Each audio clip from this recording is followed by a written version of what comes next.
शर्मिष्ठा पनौली का केस, तो आप उसके बारे में कुछ कहना चाहेंगे? बेल ऑर्डर को हम पढ़ें तो उसमें साफ-साफ लिखा हुआ है कि एफआईआर में क्या था और मैजिस्ट्रेट को अपना माइंड अप्लाई करना चाहिए और कुछ कंसिडरेशंस उन्होंने लिखा था पहले क्या-क्या चीज़ें मैजिस्ट्रेट को ध्यान देनी चाहिए। कोर्ट्स के डिसीजन इन्फ्लुएंस्ड होते हैं ट्विटर के ट्रेंडिंग से? चर्चा किसी भी चीज़ पे व्यापक होती है सोशल मीडिया पे, तो इन्वेस्टिगेटिव एजेंसीज पर ज़रूर एक प्रेशर आ सकता है, बट ये कहना कि कोर्ट उससे इन्फ्लुएंस होती है, मैं इस बात को से मैं इत्तेफाक में ज़्यादा नहीं हूँ। समाज में वैमनस्य फैलाना तो एक खतरा है ही है और एक तरह से आपने जैसा कहा कि हेट स्पीच के नाम पे फ्रीडम ऑफ स्पीच को कर्टेल करना या उसका गला घोटना, वो भी खतरनाक है। सबसे ज्यादा डेंजरस क्या है, हेट स्पीच या फिर उसका मिसयूज बोलकर किसी स्पीच को दबाना? दोनों ही अपनी जगह खतरनाक है। कोई भी अरेस्ट वारंट इशू कर सकता है बिना किसी रीजन के। शर्मिष्ठा पनौली के केस में इसका पालन नहीं हुआ था, जैसा कि हम हाई कोर्ट के ऑर्डर से हमें पता चला।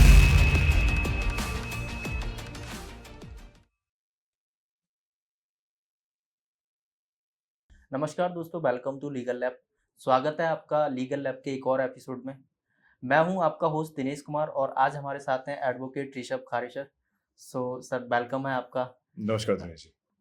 मैं गाइज आपको एक बात बताना चाहूँगा कि ऋषभ सर जो है हमारे लीगल लैब चैनल पे second time as a guest आए हुए हैं। फर्स्ट टाइम हमने ऋषभ सर के साथ आर्बिट्रेशन लॉ के बारे में डिस्कस किया था एंड काफ़ी अच्छा इन्फॉर्मेटिव नॉलेज शेयर किया था। आज हम डिस्कस करने वाले हैं रिसेंटली जो इंसिडेंट हुआ है शर्मिष्ठा पनौली का लेके, एंड उसके अकॉर्डिंग हम देखें तो एक हेट स्पीच और फ्रीडम ऑफ स्पीच को लॉ कैसे ट्रीट करता है, तो इसके ऊपर एक हम डिटेल डिस्कशन करेंगे। हमारे बने रहिए हमारे साथ। जी नमस्कार दिनेश जी और नमस्कार लीगल लैब के सारे दर्शकों को मुझे दोबारा आमंत्रित करने के लिए बहुत बहुत शुक्रिया। और जैसा कि मैं देख रहा हूँ कि लीगल लैब एक बहुत अच्छा काम कर रहा है समाज में कानून को लेकर जागरूकता फैलाने के लिए, तो उसके लिए ढेर सारी शुभकामनाएं आपको और आप अपने लक्ष्य की तरफ ऐसी ही प्रगति करते रहें, ऐसे ही परमात्मा से मेरी प्रार्थना है। Thank you for the Vishesh sir ji and let's start. Sir, आपके हिसाब से हेट जी स्पीच और फ्रीडम ऑफ स्पीच के मुद्दे की सबसे बड़ी चुनौती क्या है इंडिया के अंदर? दिनेश जी जैसा आप समझेंगे कि हम एक प्लूरलिस्टिक सोसाइटी में रहते हैं, यहाँ पे भिन्न भिन्न भाषा के लोग रहते हैं, यहाँ पे भिन्न भिन्न सभ्यताएं यहाँ पे हमारे यहाँ चली आ रही हैं, भिन्न भिन्न धर्म हमारे सद्भावना के साथ रहते आ रहे हैं। और खास तौर से जो अभी देखा गया कि सोशल मीडिया का एक तरह से आक्रमण हुआ है हमारे समाज में, आक्रमण कहने नहीं, एक तरह से एक बहुत ही अचानक से एक हवा आई है सोशल मीडिया की, तो उससे क्या है कि बीच में जो बाउंड्रीज हैं सोसाइटी कम्युनिकेशन के बीच में वो बहुत ज़्यादा ब्लर हो गई हैं। मुझे अगर कोई भी बात अगर समाज तक पहुंचानी है, दुनिया तक पहुंचानी है, तो मेरे से it is hardly couple of buttons away from my mobile phone.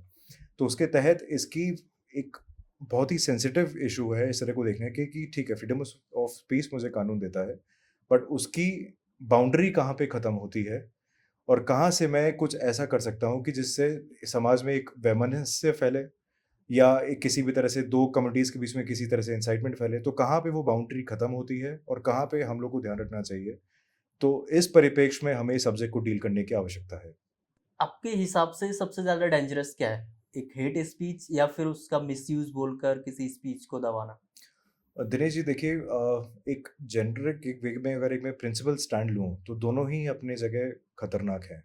समाज में वैमनस्य फैलाना तो एक खतरा है ही है और एक तरह से आपने जैसा कहा कि हेट स्पीच के नाम पे फ्रीडम ऑफ स्पीच को कर्टेल करना या उसका गला घोटना, वो भी खतरनाक है। तो उचित ये रहेगा कि हर फैक्ट को, हर इंसिडेंट को उसके मेरिट पे देखा जाए, रादर देन किसी प्री कंसीव नोशन के साथ हम किसी सब्जेक्ट को हम डील करें या एड्रेस करें।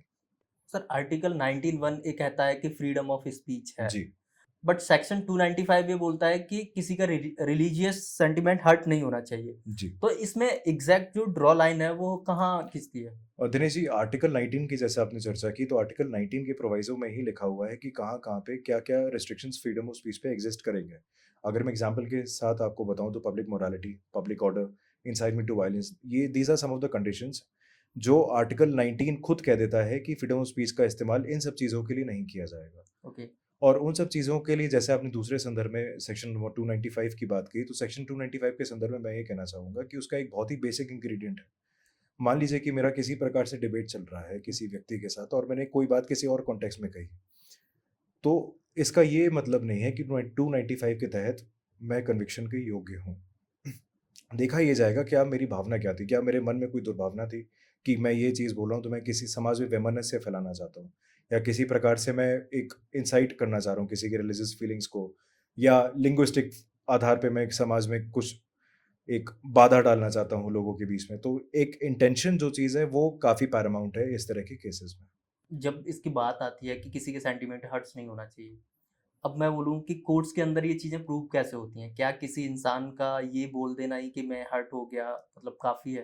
दिनेश जी, ये प्रश्न आपका काफ़ी उचित है। इसमें मैं ये कहना चाहूँगा कि इस तरह की चीज़ें जो हैं, ये सुप्रीम कोर्ट ने इसको ऑलरेडी इसमें व्याख्या कर रखा है।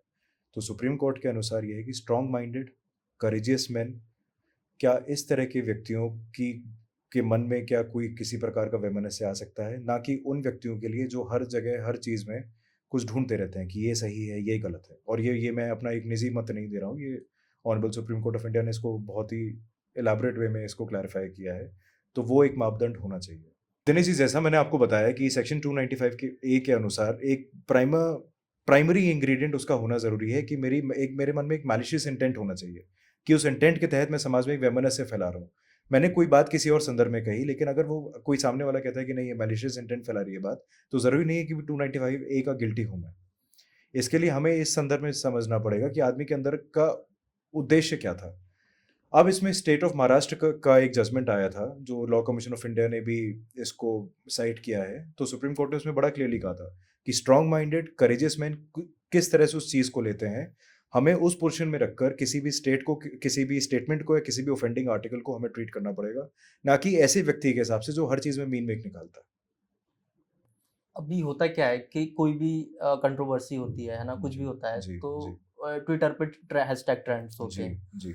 सो मैं आपसे जानना चाहूँगा कि कोर्ट्स के डिसीज़न इन्फ्लुएंस्ड होते हैं ट्विटर की ट्रेंडिंग से एंड ऑल से?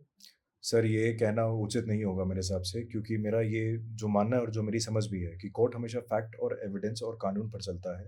हाँ, आप ये ज़रूर कह सकते हैं कि जब एक चर्चा किसी भी चीज़ पे व्यापक होती है सोशल मीडिया पे, तो इन्वेस्टिगेटिव एजेंसीज़ पर ज़रूर एक प्रेशर आ सकता है, बट ये कहना कि कोर्ट उससे इन्फ्लुएंस होती है, मैं इस बात को से मैं इत्तेफ़ाक में ज़्यादा नहीं रखूँगा। सो बेसिकली देखा जाए जब भी कोई चीज़ है, कोई भी टॉपिक है या कोई भी कंट्रोवर्सी है, उस पे अगर डिस्कशन बहुत ज़्यादा हो रहा है सोशल मीडिया पे ट्रेंडिंग हो रहा है, तो एक इन्वेस्टिगेशन एजेंसीज़ हैं, उन पे ऊपर प्रेशर आता है। जी, बिल्कुल, बट बिल्कुल। कोर्ट अपने अकॉर्डिंग ही जी, डिसीजंस जी, लेता है, जी, वो किसी जी, भी चीज़ से जी। इन्फ्लुएंस नहीं होता है। जी, जैसे आपने एक रीसेंट केस का भी हवाला दिया था कुछ देर पहले, उसमें भी हम यही चीज़ हम देखेंगे कि अल्टीमेटली हुआ यही था। अल्टीमेटली जो जिन जिन व्यक्ति का आपने नाम लिया था, उनको अल्टीमेटली बेल मिल चुका है 2 दिन पहले। क्या आपने कभी ऐसा केस देखा है जहाँ पे लाइक सोशल मीडिया आउटरीच की वजह से या सोशल मीडिया ट्रेंडिंग्स की वजह से जो जस्टिस है जी। ना, किसी केस का वो अनजस्टिफाइड हुआ हो? दिनेश जी, जैसा आपने उदाहरण की बात की, तो इसमें 2 उदाहरण जो मेरे मस्तिष्क में आते हैं। एक महेंद्र सिंह धोनी का केस आया था, जो मशहूर क्रिकेटर है, हमारे दर्शक भी इत्तेफ़ाक रखेंगे इससे। 2017 में सुप्रीम कोर्ट ने उनके खिलाफ एक कंप्लेंट कॉश की थी, और इसी आधार पे की थी कि प्राइमरी कंसर्न कोर्ट का ये होना चाहिए कि क्या इंटेंशन क्या था व्यक्ति का, किसी भी बात को कहने से पहले। क्या उसका इंटेंशन समाज में वैमनस्य फैलाने का था? अगर वैमनस्य फैलाने का इंटेंशन नहीं था, तो 295 ए या 153 ए इस तरह की धाराएँ उस पर नहीं लग सकती, नहीं लागू हो सकती। पहला उदाहरण। दूसरा उदाहरण दिनेश जी, शर्मिष्ठा पनोली के केस में जैसे अभी आपने देखा होगा, जब उनको बेल मिली है, तो बेल ऑर्डर में हाई कोर्ट ने बड़ा क्लियरली कहा है कि मैजिस्ट्रेट को प्रोसेस इश्यू करने से पहले अपना ड्यूली एप्लीकेशन ऑफ माइंड करना पड़ेगा कि क्या ये केस गिरफ्तारी के योग्य है या नहीं है। मैकेनिकल वे में गिरफ्तारी नहीं हो सकती दिनेश जी। सो बेसिकली ये है कि आप किसी भी चीज़ को ऐसे ही नहीं कर सकते, आपको उसका इंटेंशन जानना होगा, बिल्कुल। देन उसके ऊपर ही डिसीजन होगा। अभी सर जैसे आपने डिस्कस किया शर्मिष्ठा पनौली का केस, जी। अब क्या है वो एक सिंबल बन गया है, तो आप उसके बारे में कुछ कहना चाहेंगे? दिनेश जी, मामला सब जुडिस है, criminal law machinery is already set into motion, तो इस पे बहुत ज़्यादा स्पेकुलेट करना ठीक नहीं होगा। बट अभी जो हमारे पास जो रीसेंट डेटा है, जो वो हमारे पास कलकत्ता हाई कोर्ट का बेल ऑर्डर है, और बेल ऑर्डर को हम पढ़ें तो उसमें साफ-साफ लिखा हुआ है कि एफआईआर में क्या था, और मजिस्ट्रेट को अपना माइंड अप्लाई करना चाहिए, और कुछ कंसिडरेशंस उन्होंने लिखा था कि क्या वारंट के पहले क्या-क्या चीज़ें मजिस्ट्रेट को ध्यान देनी चाहिए, और क्या टैम्परिंग ऑफ एविडेंस का कोई चांस इसमें है या नहीं है, इन सब चीज़ों पे अप्लाई माइंड, क्या कस्टोडियल इंटरोगेशन की आवश्यकता है इन द फर्स्ट प्लेस या नहीं है, इन सब चीज़ों पे माइंड अप्लाई करने की ज़रूरत है, जो कि इस केस में नहीं हुआ था, which has been duly recorded by the Calcutta high court. Now as per the rest of the merits of the matter is concerned, I think the matter is under investigation, and it would be better let the court of law decide what is appropriate and whether the case is of acquittal or conviction or otherwise. क्या court ने कोई recent guideline दी है section 153 153 के लेके? जी, supreme court ने शिव प्रसाद सेमल versus state of Uttarakhand में इस इश्यू को डील किया था और इसमें सुप्रीम कोर्ट ने बड़े क्लियरली व्याख्या किया था कि जहाँ तक 153 ए का सवाल है, वो एक कम्युनिटी के खिलाफ दी हुई कोई अमर्यादित भाषा या कोई शब्द का इस्तेमाल होना चाहिए, ना कि किसी व्यक्ति विशेष के खिलाफ। ओके। अगर इसका मैं उदाहरण दूँ कि मान लीजिए कि कोई व्यक्ति मेरे सामने खड़ा है और मैं उसके लिए कुछ 4 अनर्गल कोई बातें करूँ, लेकिन मैंने उसकी कम्युनिटी को लेकर कोई अनर्गल बात नहीं की। बहरहाल वो एक अलग बात है कि वो एक कम्युनिटी से आते होंगे व्यक्ति। तो अगर मेरा किसी एक व्यक्ति के खिलाफ कोई बोला गया मेरे लिए कोई अमर्यादित टिप्पणी है या शब्द है, तो वो मुझे 153 ए के लिए अकाउंटेबल नहीं करता, अगर ओके। मैंने उनकी कम्युनिटी को लेकर कोई भी अनर्गल बात अगर मैंने नहीं की है तो। एज अ लॉयर आप अगर किसी को सजेशन दोगे कि किस टाइप की स्पीच से बचना चाहिए, है जी, ना? जी। लाइक 2-3 पॉइंट्स आप बताना चाहेंगे इस पे? सर बहुत एक जेनेरिक वे में अगर मैं कहूँ तो मैं बस यही बोलूँगा कि आप एक किसी एक व्यक्ति विशेष तक ही अगर आप सीमित रहें तो उचित है। जहाँ आप उसकी किसी भी प्रकार से की identity whether linguistic, whether sex, whether gender और वेदर रिलीजियस अगर इस आइडेंटिटी पे अगर आप टिप्पणी करेंगे या कुछ आप बोलेंगे, तो आप एक खतरे के दायरे में आप जा रहे हैं। सो बेसिकली है कि अगर हम किसी भी कम्युनिटी को टारगेट करते हैं, है ना? फिर चाहे वो कुछ भी हो, जेंडर के बेसिस पे हो सकती है ना?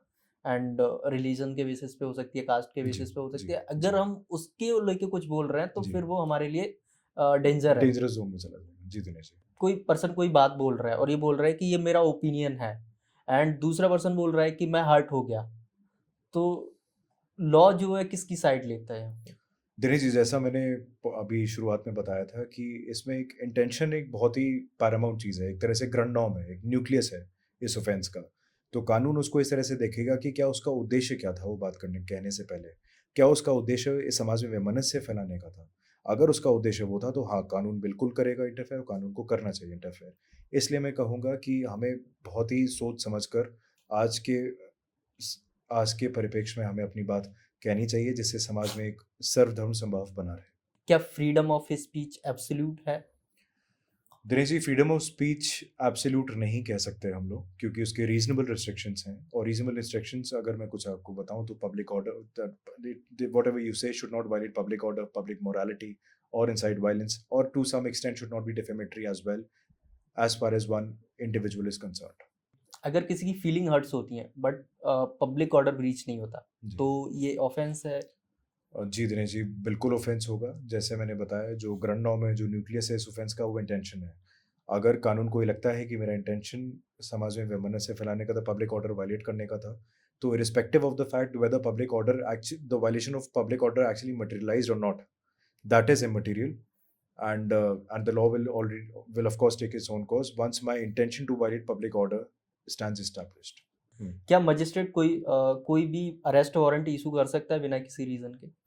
नहीं दिनेश जी, ऐसा नहीं है।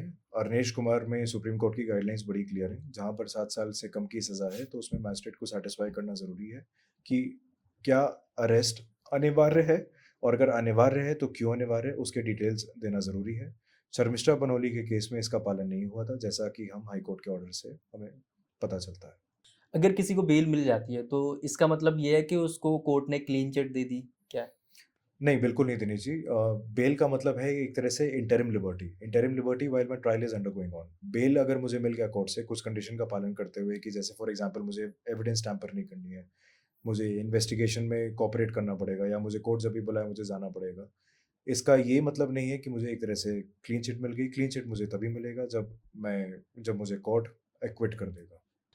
अगर कोई स्टेटमेंट सैटायर सरकाज़म में दिया गया हो तो भी वो पनिशेबल है? नहीं दिनेश जी, ये ऐसा नहीं है। सटायर सरकाज़म एक हेल्दी डेमोक्रेसी का, एक वाइब्रेंट डेमोक्रेसी का और जहाँ पे हमारा जैसा देश जहाँ पे एक इंडस्ट्री सेक्टर इतना थ्राइव करता है, तो वहाँ का एक बैकबोन है, तो वहाँ पे सटायर और सरकाज़म परमिसिबल है। बट ये देखना ज़रूरी है कि एक थिन लाइन होती है, किसी भी प्रकार की हेट स्पीच के बीच में और एक सटायर सरकाज़म के बीच में, वो थिन लाइन कहाँ पर है उसको क्रॉस नहीं करना चाहिए। यहाँ पे भी जैसे मैंने पहले कहा एक इंटेंशन एक बहुत ही सेंट्रल फैक्टर है जिसके अनुसार कोर्ट या इन्वेस्टिगेटिव एजेंसीज को इस चीज़ को देखना चाहिए कि क्या जो मैंने सटायर किया, सरकाज़म किया, क्या मैं सरकाज़म या सटायर का चादर ओढ़ के क्या मैं कुछ इंसाइट कर रहा हूँ पब्लिक ऑर्डर को या फीलिंग्स को। ये एक चीज़ है जो कानून इस चीज़ पर बहुत ध्यान देगा। क्या पुलिस को स्पीच के कॉन्टेक्स्ट में लाइक एफआईआर लिखने से पहले कुछ एनालिसिस करना चाहिए? दिनेश जी, एफआईआर लिखना तो इट्स एफआईआर लिखना तो कानून ने ये कहता है कि एफआईआर आपकी रजिस्टर होनी चाहिए, बट मेरा ये कहना है कि अरेस्टिंग के पहले, जैसे कानून आपको कहता है, अरेस्टिंग के पहले ये सेटिस्फाई करना ज़रूरी है, जैसा कि मैंने अवनीश कुमार की भी गाइडलाइंस दी कि क्या कस्टोडियल इंटरोगेशन की आवश्यकता है या नहीं है इस केस में। क्या एकेडमिक फ्रीडम और आर्टिस्टिक फ्रीडम भी प्रोटेक्टेड है इसमें?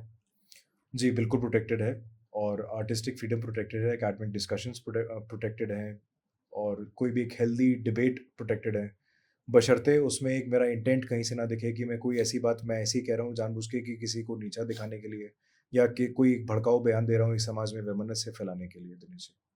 जो सोशल मीडिया प्लेटफॉर्म्स हैं, आपको लगता है उनकी भी कुछ रिस्पॉन्सिबिलिटी है? बिल्कुल दिनेश जी, कमिटी गाइडलाइंस होती हैं, और अभी कुछ लॉज भी पार्लियामेंट ने प्रोमलगेट किए हैं, जिससे डिजिटल प्रोटेक्शन डेटा हो गया या इंटरमीडियरी रूल्स हो गए, जिसके तहत कुछ जिम्मेदारियां उनकी हैं, बट मेरा ये कहना है कि प्राइमरी रिस्पॉन्सिबिलिटी एंड यूज़र की ही रहेगी, बिकॉज अल्टीमेटली जो भी खतरा आएगा वो एक एंड यूज़र के पास आएगा, जैसे कि अभी जो आपने उदाहरण दिए कुछ केसेस के, उसमें हमने देखा है। अगर सर आप लॉ स्टूडेंट्स और प्रोफेशनल्स को कुछ जी, सजेशन देना चाहें तो आप क्या देंगे? मैं कहता हूँ कि बिल्कुल डिबेट करिए, और ये सबके बौद्धिक विकास के लिए बहुत आवश्यकता है, बट इसमें हमको एक चीज़ लेकिन ध्यान देने की ज़रूरत है कि जो भी हम डिस्कशन करें वो समाज में एक रिफॉर्म लाने के लिए हो, एक एकेडमिक डिस्कशन को बढ़ावा देने के लिए, एक समाज में वैमनस्य फैलाने के लिए नहीं। तो जो भी हम बात करें, जैसा मैंने आपको बताया, अगर मैं सरप्राइज करूँ, तीखी टिप्पणी एक फ्रीडम ऑफ स्पीच का हिस्सा है। एक व्यक्ति विशेष के लिए तीखी टिप्पणी एज फार एज वो डेफेमेटरी नहीं है, एक हेल्दी डेमोक्रेसी का हिस्सा है, बट इसका प्रयोग किसी भी तरह से किसी कम्युनिटी को नीचा दिखाने के लिए, कास्ट कास्ट के बेसिस पे, जेंडर के बेसिस पे, या रिलीजन के बेसिस पे डिवाइड खड़ा करने का नहीं है। तो इस मामले में हमें बहुत ध्यान रखना पड़ेगा कि हम उस टेरिटरी में जाए नहीं जहाँ पे हमें किसी प्रकार का खतरा हो। सो गाइज आज का एपिसोड यहीं पे ख़त्म होता है। आज का एपिसोड काफ़ी इन्फॉर्मेटिव रहा। आई होप आपको ये पसंद आया होगा। Special thanks to advocate Rishabh Khare sir thank you, second time join करने के लिए थैंक यू। एंड काफ़ी इन्फॉर्मेटिव इन्फॉर्मेशन देने के लिए। अगर इन सारी चीज़ों से रिलेटेड आपका भी कोई सवाल है जो रह गया है और आप चाहते हैं हम उसका आंसर करें तो प्लीज़ उसे कमेंट ज़रूर करें एंड चैनल को सब्सक्राइब करना ना भूलें ताकि आपको फ्यूचर एपिसोड्स के नोटिफिकेशन मिलते रहें। मिलते हैं अगले एपिसोड में एक नए टॉपिक के साथ। तब तक के लिए goodbye and take care.